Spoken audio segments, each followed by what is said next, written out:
Selamat pagi, siang, sore, malam, teman-teman dan juga Pak Suryo. Kali ini kami akan membahas soal teoritisi konflik kontemporer, yang dimana teori ini akan berfokus pada tiga kelompok besar pemikir sosiologi konflik yang menjadi kelanjutan dari mazhab-mazhab yang sebelumnya.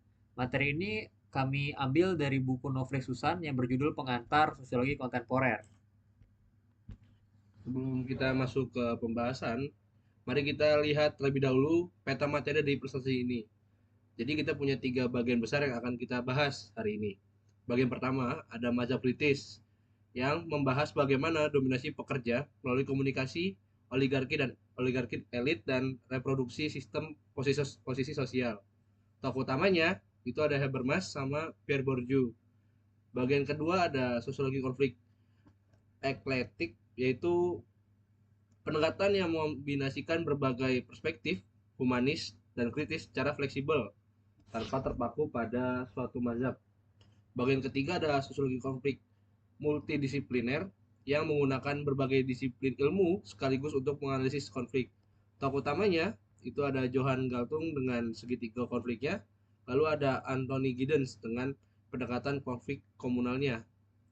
Perlu kita ketahui bahwa ketiga bagian ini adalah lanjutan dari tiga mazhab teori konflik kontemporer yang dijelaskan Susan di halaman 52.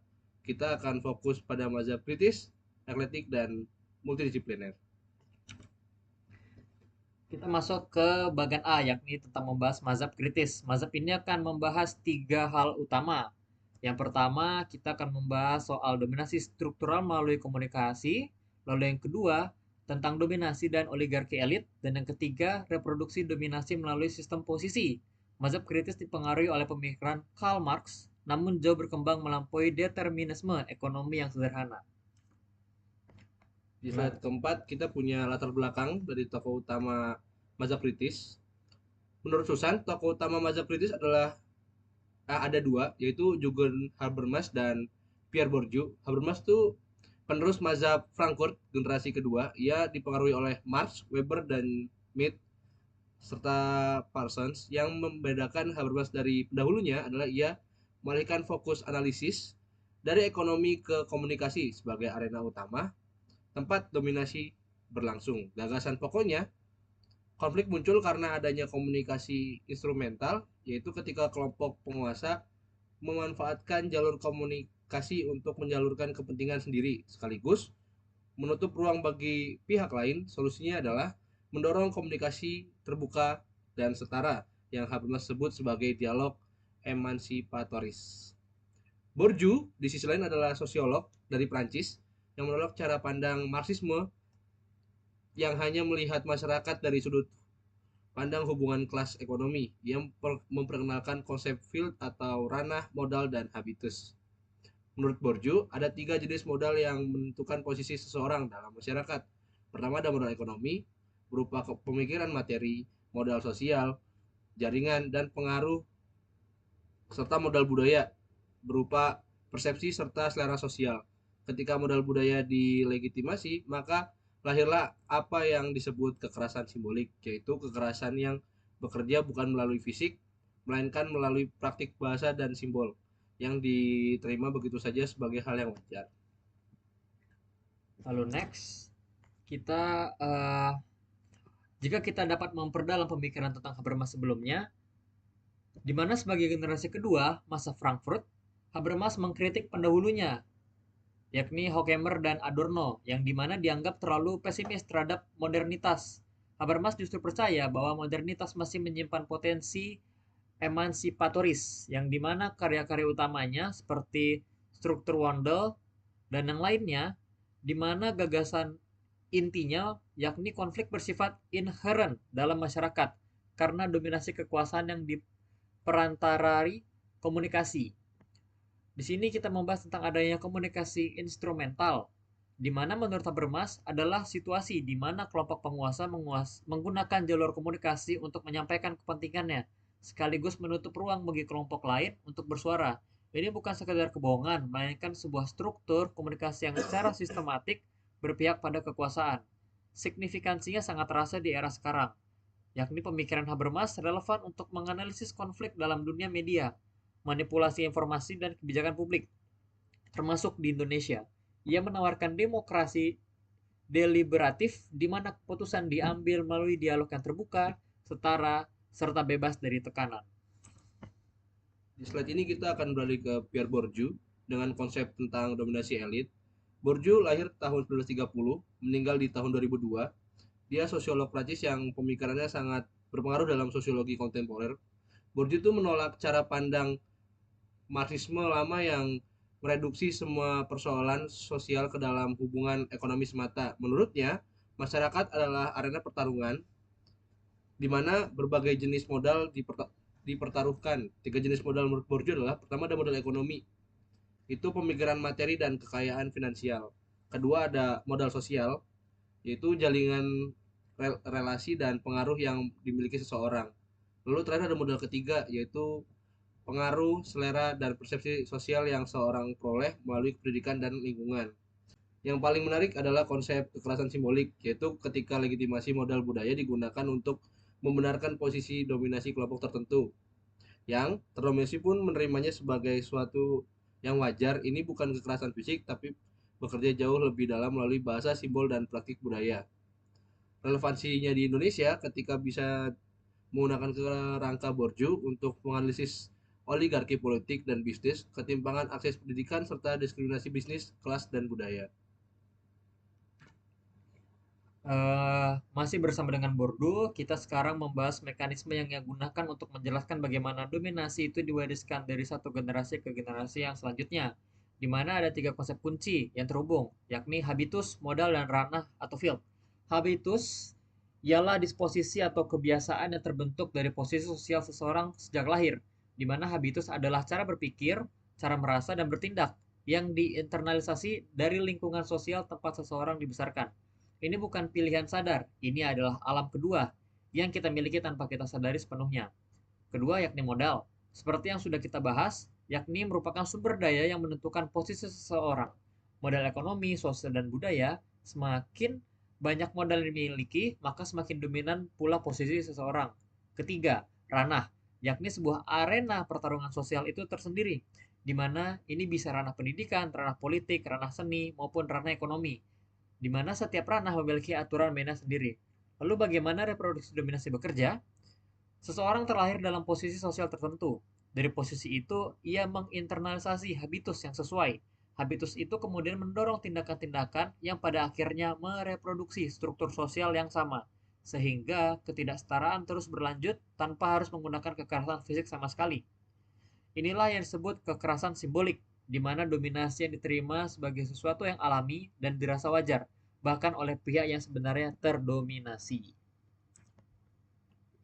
Kita masuk ke mazhab kedua, yaitu mazhab sosiologi konflik elektik. Jika mazhab kritis berfokus pada pengungkapan dominasi, sosiologi konflik eklektik mengambil pendekatan yang berbeda. Ia mengombinasikan kekuatan dari berbagai perspektif, humanis maupun kritis sesuai kebutuhan analisis.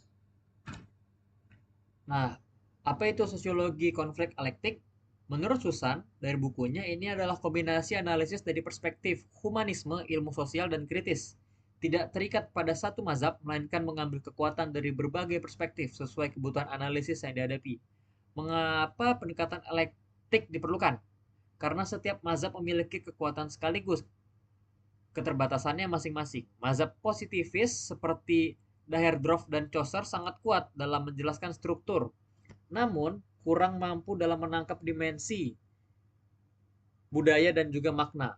Mazhab humanis seperti Blumer dan Berger unggul dalam memahami makna subjektif, namun sering mengabaikan struktur kekuasaan. Sementara mazhab kritis kuat menganalisis dominasi, namun bisa menjadi terlalu abstrak dan juga makro. Pendekatan elektik hadir untuk menjembatani keterbatasan-keterbatasan ini. Gagasan pokoknya sederhana namun penting, yakni konflik sosial adalah fenomena multidimensi yang memerlukan analisis dari berbagai sudut secara bersamaan.